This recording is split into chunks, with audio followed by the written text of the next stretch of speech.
to the Beat Museum episode of Manifest Differently Poetry Reading. And tonight we have myself, Kim Shuck, Linda Noel, Stephen Meadows, and Dena. And the project itself is 38 literary artists and visual artists working on the idea of manifesting differently. How do we talk to each other better? How do we heal some of the rifts that are a legacy of colonialism, enslavement, and invasion for resources? So the project taken entirely is pretty impressive, but we, Megan Wilson, if you could throw a hand in the air for the three people who don't know who you are. Megan Wilson and I have been working on this for a few years, and now we have Trisha Lagaso Goldberg as part of the curating team, which is pretty exciting. And there's a huge number of people, and you can find out all about it on the website. You are probably sitting on an invitation to fill out a questionnaire about the event. And we would love to have you do that. And I understand. That's all I'm going to say about that. I get it. We have such an incredible group here tonight. I'm going to start.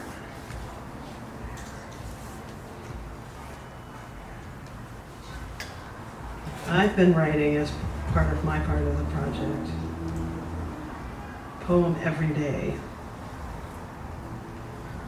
And I'm organizing them into months, so this is a bit of October.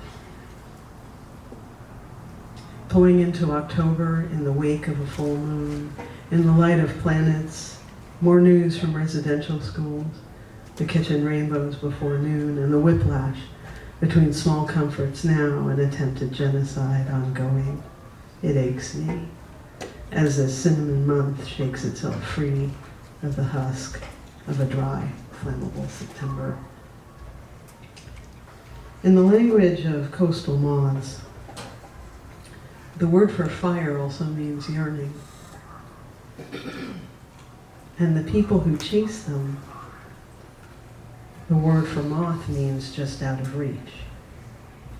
And because they often fly around a certain kind of outdoor light, we call those lamps moths and lean into their flickering. Cusp of flame and current, the bridge from cast-offs to burning, the wildfires that the cones yearn for, sing their soft green into tempting and ritual brown, coaxing for the release of their seeds.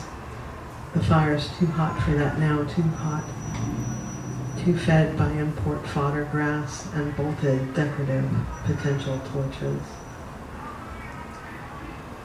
Wind is indiscriminate, loves rain, fog, bridges, caresses the bay surface, the ocean cliff face, lifts the returning pelicans, checker spot butterflies, stirs and pants and moans the trees, the new railings, and lends frenzy to the wildfires, offers us smoke that is an unfamiliar prayer, bark-peeled trees, perched, anxious, along this crawling coast. Wrapped in sacred numbers, and who will count the individual flames this season, a desperate fortune-telling. The string held between hands, potential burning, we release one loop at a time to see who the new child will be. A different burning time, the fuel piled against remembering trees and ancestor blood. The crack and crack of each year marker here in the controlled bestow ring. Here near the storytelling, danger, the twitch and fret of things learned hard, the cusp that cup and sing in a long time contract. Time pulls apart along the seams, an imaginary friend. Does anybody else ever get up to the microphone and realize you're not wearing your glasses? Good job.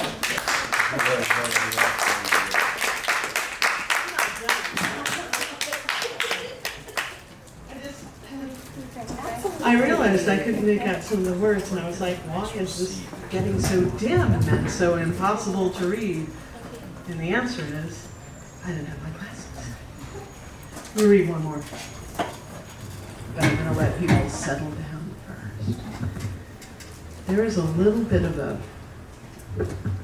dip in this microphone as it sits there.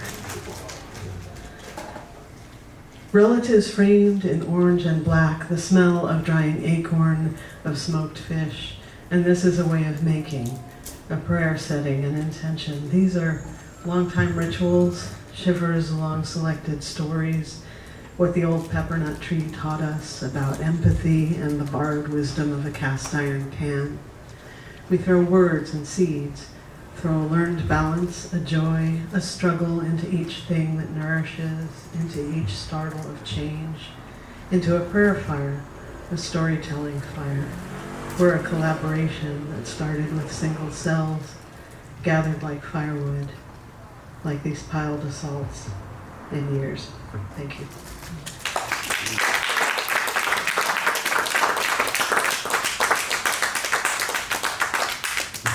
Our next reader is Stephen Meadows, who is the current Poet Laureate of El Dorado County. Woo! A choice I can only approve of since I've carried his poems around with me for a long time. I carried his first book around for a long time, and then I typed so many of his poems since then that I think I carry them in my head at all times. So if you could please welcome Stephen Meadows to the microphone. Woo!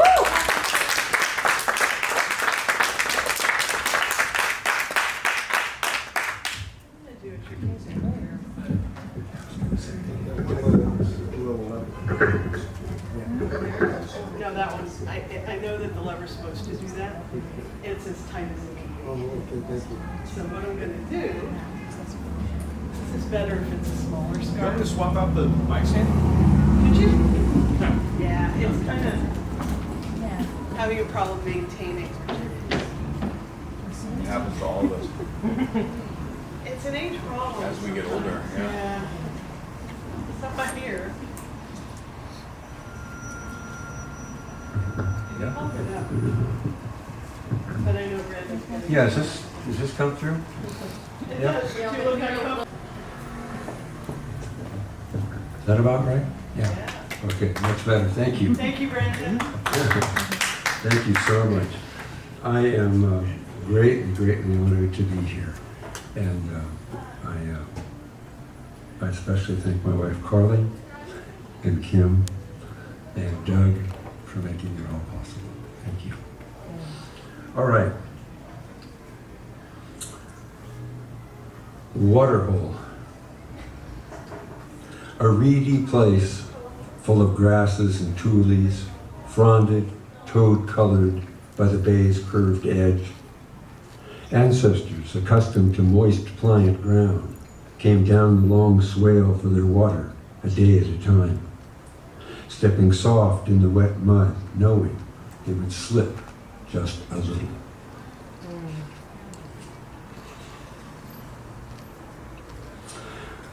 My great-uncle Harold was killed in World War I, and actually in about the last 2 weeks or so of the war.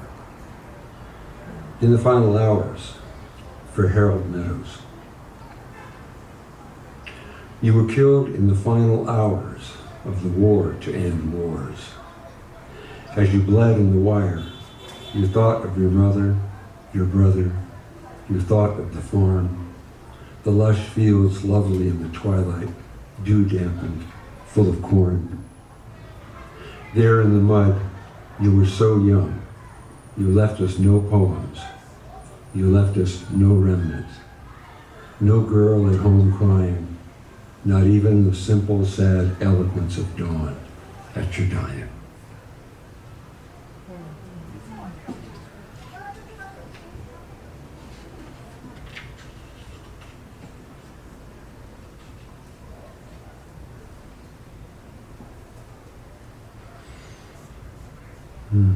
This is one called In the Bottoms. And my wife used to travel a great deal and for her work. And there were many times where I was really, sad to have her gone. And this poem is just one intimation of that. Down in the willows, the sound of a saxophone meanders on a slight wind up across the fields. The tentative sad notes blown slowly over water, a blues that hits home this night with you away. The country all around bereft of reasons and of thought, my own sense sifted through that blue sax under the black skies.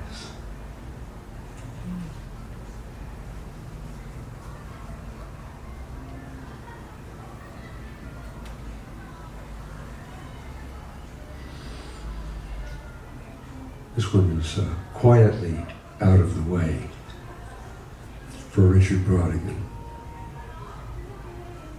At first light remorse, an ache in the room, the urge to weep, and with reason enough, and yet the knowledge that by day's end, enough wine, all will be well again.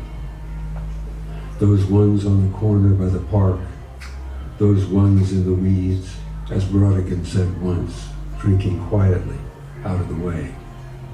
The world too much, too vacant, and nothing for the pain.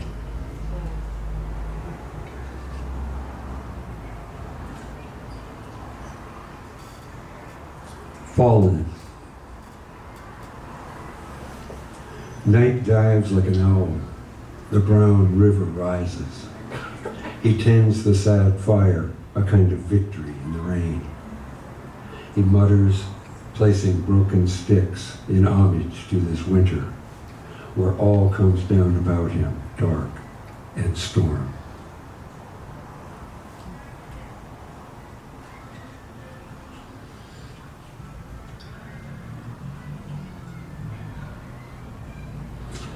This one is on a bronze plaque down on the Embarcadero. And I was shocked and surprised and very, very pleased to have that happen for the living. Standing high on this hillside, the wind off the Pacific forming the language of grasses and escarpment, eternally speaking. The seabirds far out on their plains of air gather and squander what the short days encompass. We make what we can of what reason can give us. We take from these all too brief moments some reckoning of meaning, hoping as we hurtle haphazard through this storm of a cosmos to make some small imprint. While the birds in their white realm reeling over the tumbling green ocean, this plated earth gliding beneath us like a wind on our shoulders, and the language we hear in the grass on this hillside is all of it mythic and wondrous as the goddess's dream.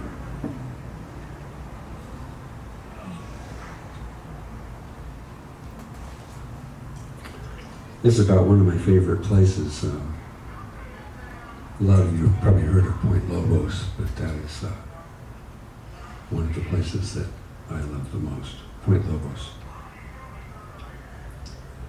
Our silence sings. We are the ones born on this crescent of rock and water, born of this light, friends of this sea, beneath these cool constellations. The wind in the pine boughs sings our song. In stillness, we are listening, here beneath the trees. We are native. We were born to rest among these stones. The roots and tones, the quiet turned among these bones. one or two more.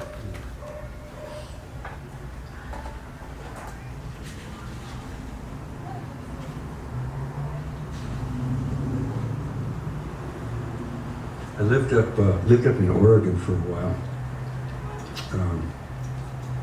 and this one was about some of the time I spent there.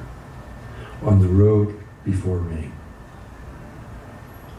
Over towards Coquille, I watched the rain come, the bruise of it softening the jagged logged ridge. From this barn roof, banging down the wide nails a foot at a time, no one sees cleaner the quick track of this storm, chasing the blue stone road upriver to the peaks. The farmhouse away near the creek, now swallowed by weather, its chimney smoke scattered in the moments just before the first cold waves of mist bury the barn.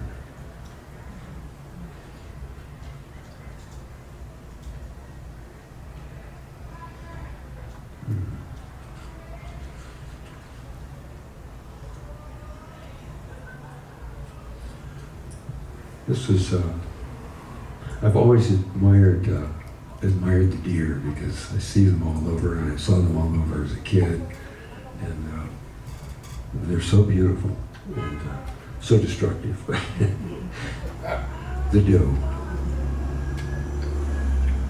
Cresting the ridge at dawn, in the dark, the engine of the 46 pickup, the lights on the road. She dives out of the brush. In my headlights is blind. Quivering in the dust, she cannot believe her death as men with knives lead her into the trees.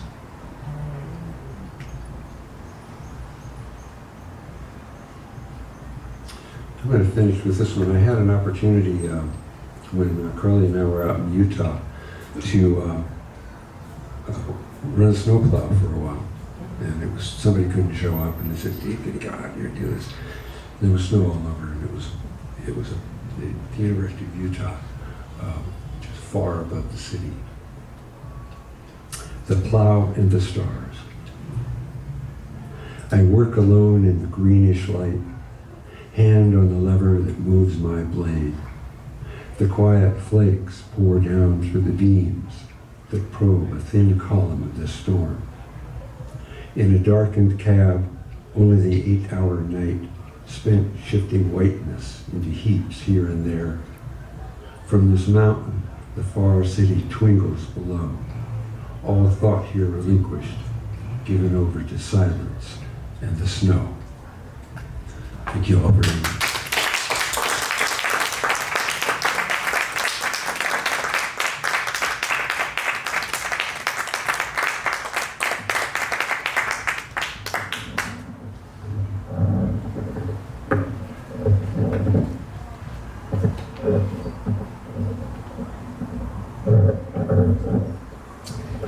That's not going to happen.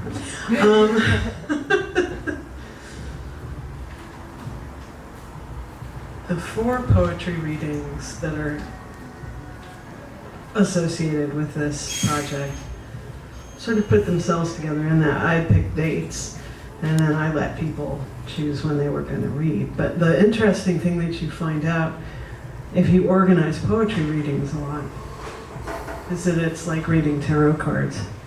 You'll learn things about the people assembled, and I think I just realized the connection between everybody at this reading is that every time I hear you people read, I want to go write stuff. Our next reader is a good friend and the former poet laureate of Ukiah.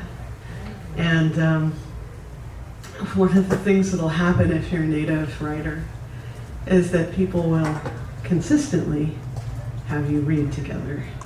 And so one of the great delights, and sometimes that's a real pain, because you end up paired with people you don't really want to see. But the cool thing about it with Linda is that I would love to see her more often than I do, so it's always a great pleasure. Please welcome Linda Noel.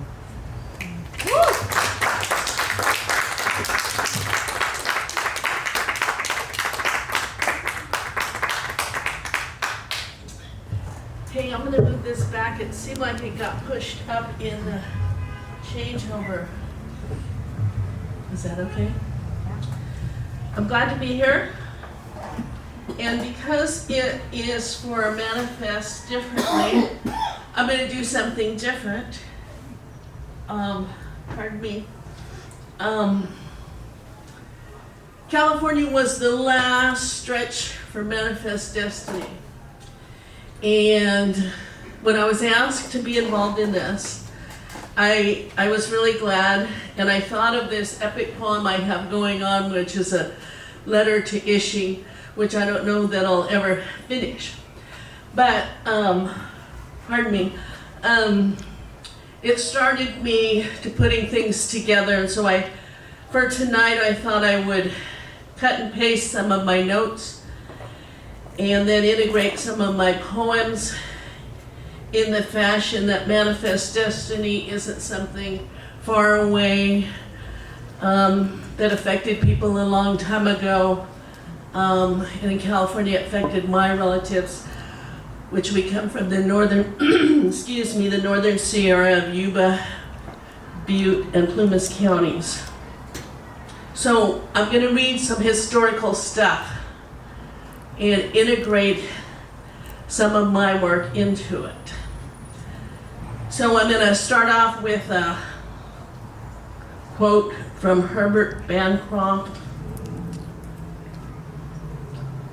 I always have this problem with my gum, and when my nephew was younger, he'd say, just put it in your ear. Okay, Herbert Bancroft. The savages were in the way. It was one of the last human hunts of civilization and the basest and most brutal of them all. In 1852, 18 treaties were negotiated with 139 tribes in California. Set aside 7,488 acres, 1/3 of California. Funds for materials and food to allow Indians to become self-sufficient. And in January and February of 1852, Senate committed an error in assigning large portions of the richest mineral and agricultural lands to the Indians who did not appreciate the land's value. President Fillmore submitted treaties to Congress who failed to ratify, and they were put in secret files for 53 years. In 1856, California legislated bounties on native scalps. 1871, the United States Congress declared it would no longer negotiate treaties with Indians. And in 1852, Congress had appointed Edward F. Beale as first superintendent of Indian Affairs in California. Beale declared that humanity must yield to necessity. They are not dangerous, therefore they must be neglected. Beale was removed from his post, but eventually gained control of much reservation lands. Next superintendent was Colonel Thomas Henley, who established the Nome Laki reservations, Nome Colt, Mendocino, Fresno Indian Farm, and Kings River Indian Farm. Every time the Indians were removed, the commissioners prospered. In 1870, in an attempt to get away from corrupt superintendents and to convert Indians to Christianity, feds turned over operation of the reservation to the Quaker churches in California. The Methodist, Baptist, and other churches took management of the reservations. And this was, of course, also after the Catholic Spanish invasion. Reservations became missions, first tool to assimilate Indians. They were forced to adapt from being prisoners of war to being wards of the church. The Modoc War of 1872 to 1873 took government over 1 year to quash Captain Jack's rebellion, the last armed resistance to California Indians.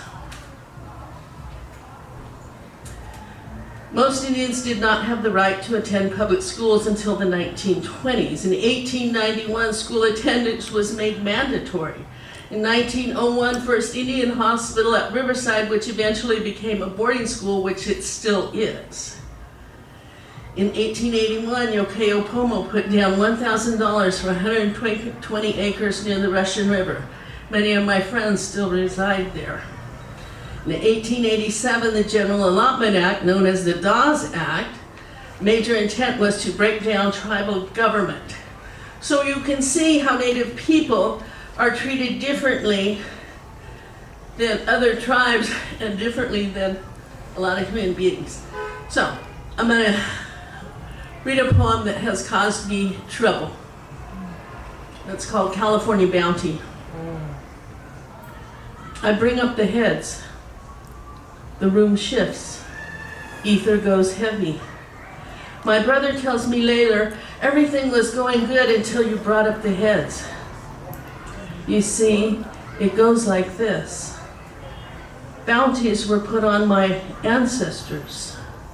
Some branch of government, federal, state, county, agents, officials, set the price for proof of murdering my relatives. At first, scalps were evidence enough of man, woman, and child. Advertisements that can be found on microfiche are placed in local and regional papers. Of course, the price for a man was highest, with children fetching the least. How greed inspires creativity, and greed prevailed when scalps no longer would suffice. Even scalp cheaters find a way to higher profits. Whole heads would be required as proof of a dead Maidu. So out of crevices of granite, down every draw, canyon, creek, river, and ravine, came mules with heads of my people, strung and undulating with each step bound for payment.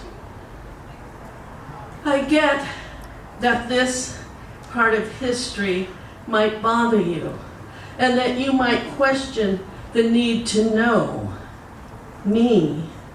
It shakes decades and centuries, echoing each pulse of my blood come down the mountain. That's why I bring up the heads, to seed understanding of who and why we are, I am. Woo!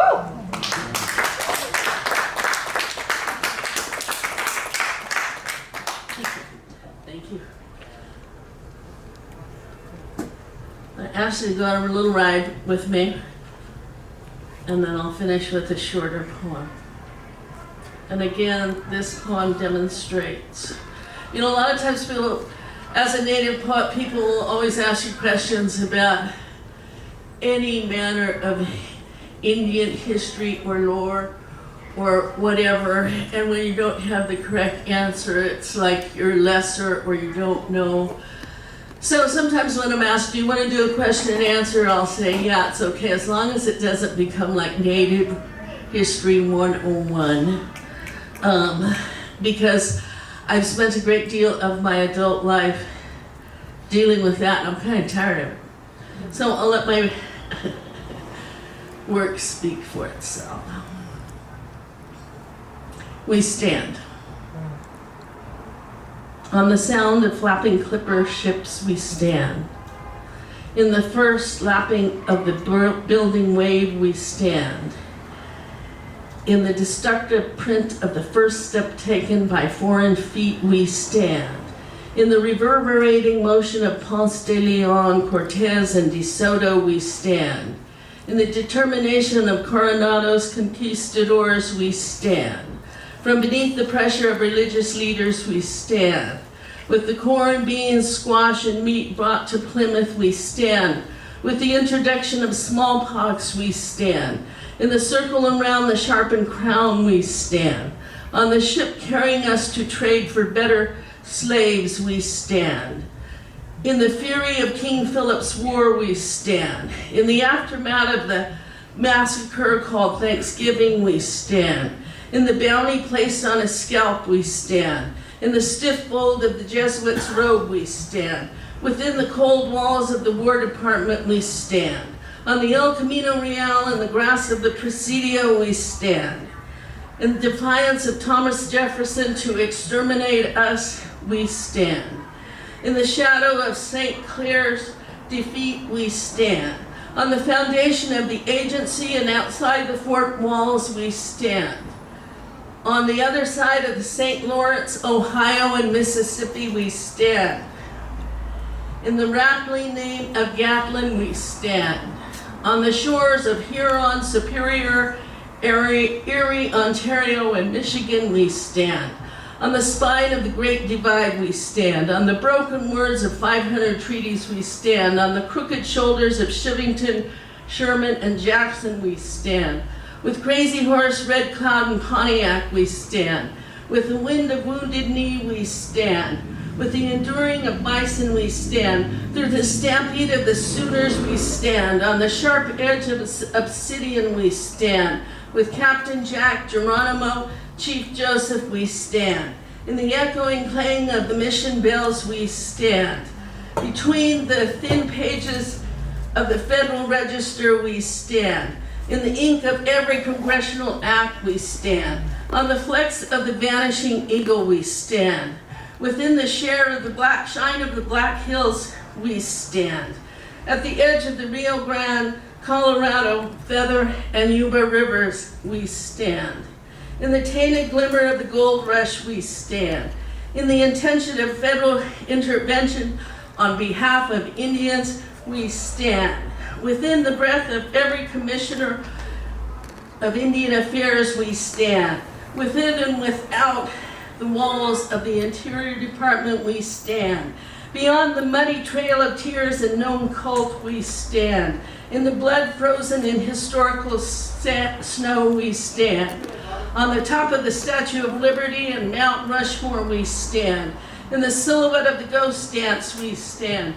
On the edge of Tent City, we stand. On the warped words of every executive order, we stand. On the Indian Removal Dolls Act and Termination Act, we stand. In the hands of Anna May, we stand. On the rocky cliffs of Alcatraz, we stand. Within the gills of Salmon Struggle, we stand. On the tilted steps of the BIA, we stand. On either side of the Sierra, we stand. On the pavement of Hoover and Orville dams, we stand. Within the memory of Richard Oakes and John Trudell, we stand. Around the fire of ancient flames, we stand. With redwood, cedar, oak, and sequoia, we stand. At the edge of the Atlantic and Pacific, we stand. On the skyline of Manhattan, we stand. At the base of the Sundance tree, we stand. In the texture of acorn musk, we stand. In the stitch of willow, maple, and redbud, we stand. In the never ratified treaties of California, we stand. With every deliberate intention to be rid of us, we stand. In the rippling sound of Christ's song, we stand. Next to the reorganization, relocation, and self-determined act, we stand. With our relatives at Standing Rock, we stand.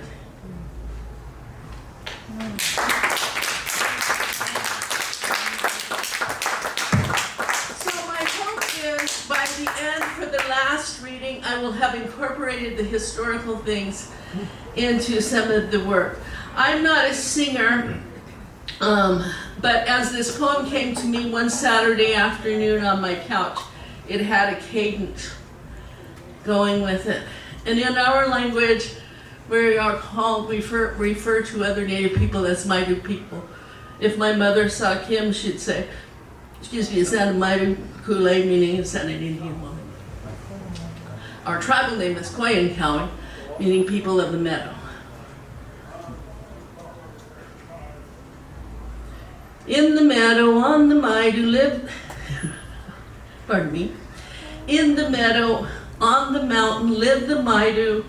In the dark days of invasion and years to follow, in the shadow of the gold rush they clung to goodness, in the echo of the horror they mined out humor, in the moment of the pulling of the trigger, in the sparking of the fire that burned our village, in the dripping of our blood into the current, in the meadow, in the timber, above the river, in the cabin, in the shadows, in the summer, laughed my mother and her brothers and their mother, near the diggings where their father labored daily, in the leftovers of the shavings carved by water, in the streetlight sang my grandma of the love song, in the ripple of the small creek near the cabin, in the warmth of her flame she taught her children, in the sacred hour of destruction we endured, in the memory of the absence of her ancestors, in these decades, in the millennium, I'm standing here singing.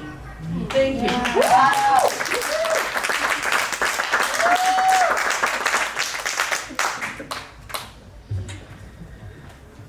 It never ends. We're still in it. Native women still disappear and are murdered. San Francisco is in the top 20 places where that happens in the country. When was the last time you read about it in the newspaper here? Another thing we're not hearing half enough about is the situation in Iran. I used to wonder why people who clearly had to know that we were being killed daily kept letting it happen. And then I found out that people didn't know. And part of this project for me is trying to find out what I don't know that's happening to other people. It's absolutely essential. And you know what? We outnumber the problem. Our next poet has written some incredibly moving things about that. And I remember the first time I heard about Dena, and I remember the first time I heard Dena read. And this human continues to inspire me incredibly. Welcome to this microphone, please, Dena.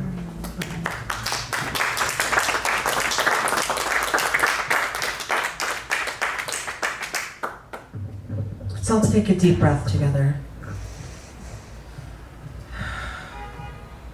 Linda, thank you so much. I grew up as a settler colonizer on indigenous land and was raised in the California education system. And I was always taught about the gold rush and the Spanish missionary, but never about the indigenous people who lived here. So thank you. I want to share with you the Nobel Peace Prize winner Narges Mohammadi's words. It was announced yesterday, and she is still imprisoned in Evin prison. She says, "I have no way to the streets. The courtyard of Evin prison is my place of protest. In this possible space, I, along with my companions, raise our voice for protests. Women, life, freedom. Jin, Jian, Azadi. Zan, Zendagi, Azadi."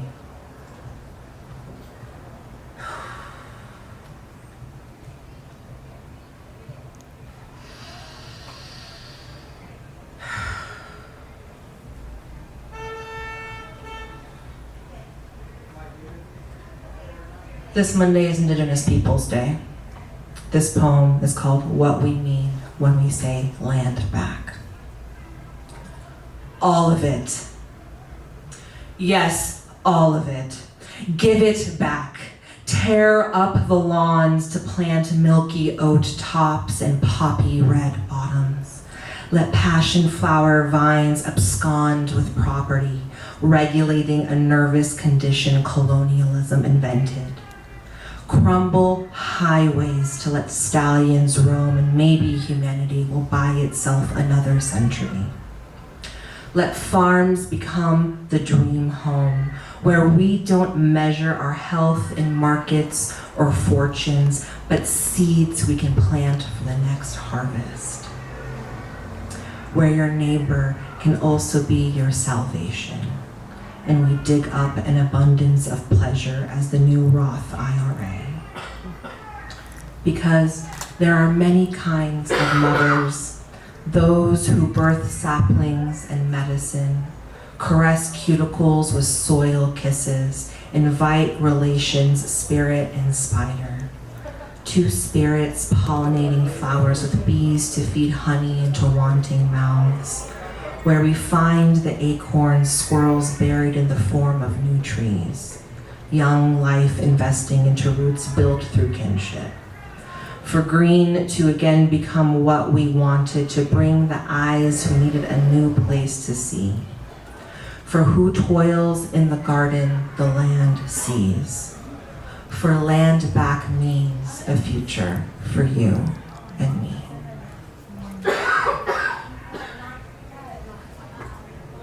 This poem was written in response to Katayoun Bahrami's Resilience of Poppies project. I feel very honored to have my words translated by Dr. Manuel Badian, painted on Clarion Alley by Katayoun Bahrami. And this poem is called Field of Vision. Each time the sun rises, give me a poppy, and I'll grow another beacon with vision despite the darkness. Here, outside hands refused help when their beloveds' deaths could be brushed under dirt rugs, relegated as tales of bad actors grew anew. We see women sick for freedom despite their eyes being shot out, resisting pellets, attempting to block sight for a future where their hair can blow free. The state wishes for another grave to dig. Give it to the spiders to hunt them without burden. Spiders feast on old webs to spin new homes for us to live in, littered with eyes before and after everything went dark. Here in this land we tend, hope is never in the past, but building a memory of a bright future. It's not desperation, yet a command. We will not bow to a regime that doesn't hand a future worth living. I'll dance in multiple glorified mirrors with veils snatched from my own youth on foreign soil to make it so. Yet this soil became home, deep-sided despite best intentions.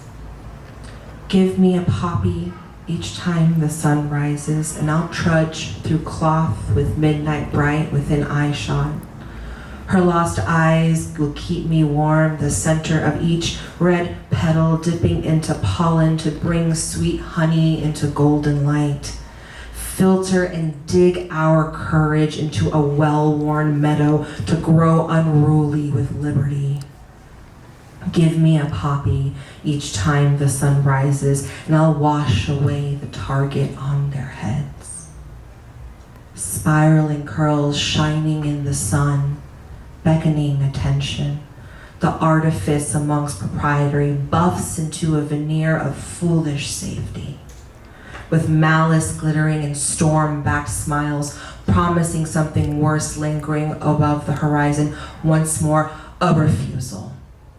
No more capitulation to a regime eating itself inside out. It would rather kill you than itself. What else does power want?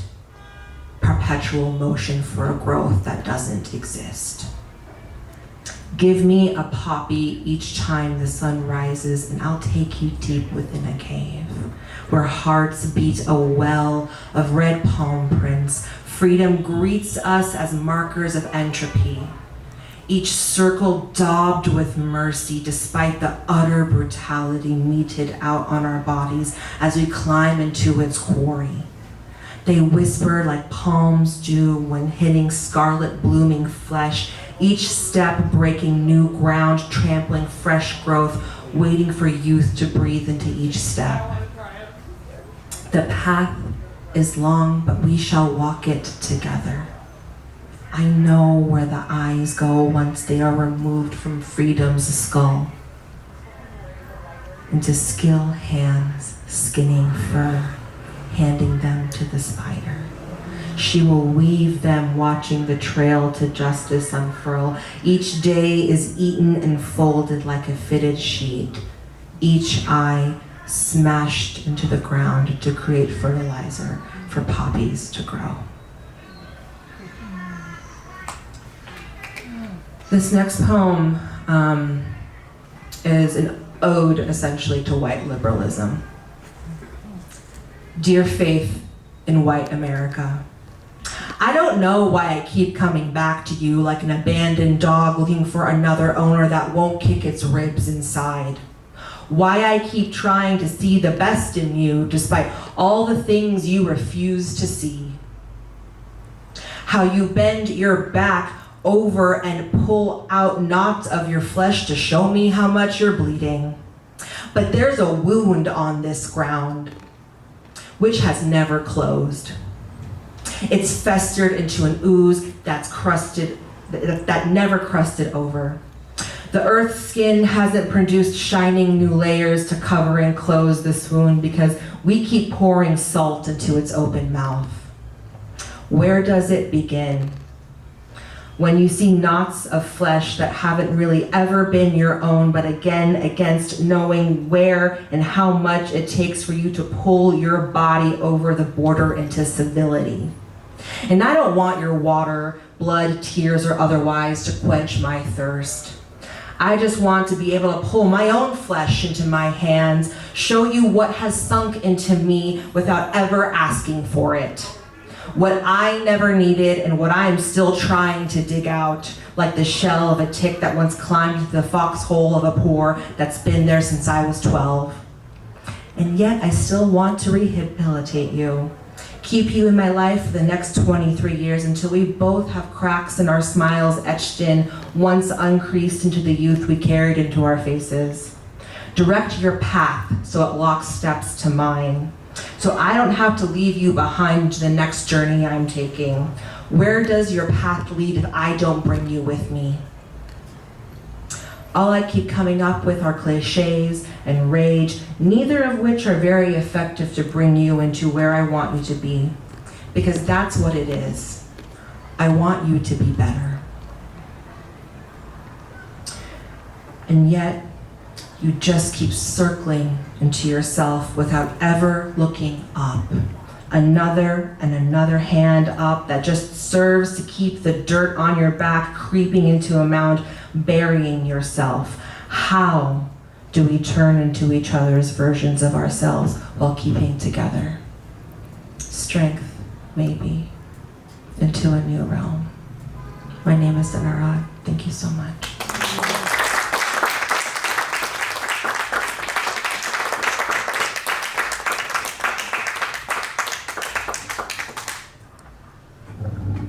You. Thank you so much to everybody involved in Manifest Differently. Let's see who's here. Amy and Megan. Now I feel like Miss Mary Ann from Romper Room. And Trisha and David. And Doug, who's sort of part of the project anyway, even though he's not. And all of the poets. And I know everybody's pointing in right now. Anytime anybody takes my picture or films me, I'm very aware of it. I try to pretend I'm not, but I do. Veronica has been doing amazing work getting the word out for all of these events. And I think we've developed a pretty great working relationship. I really enjoy everything everybody's doing. You guys are fantastic. Thank you, Beat Museum. I remember when this was Black Oak Books, and I picked a copy of Carolee Sanchez's second book off the shelf right there, and it's on my shelf at home now. History and poetry is how we hand words one to another. Right? And you will notice that we are not all the same age in this poetry reading, and that is important to me, because that is a healthy biome. When there are poets of all different ages handing ideas back and forth cooperatively. And I would like people to take that with them. When I started reading in this neighborhood, I was frequently the youngest person in the room by 20 years, and I was not young. And it's important, if we want to keep our communities living, that we deal with communities that are different and hold difference, not just in culture or language base or whatever pains that we carry, but also in age and in perspective. So, with that note, I'm going to thank everybody one last time, say how much I enjoyed hearing you all read. Thank you for being a witness, and we'll catch you the next time. Thank you.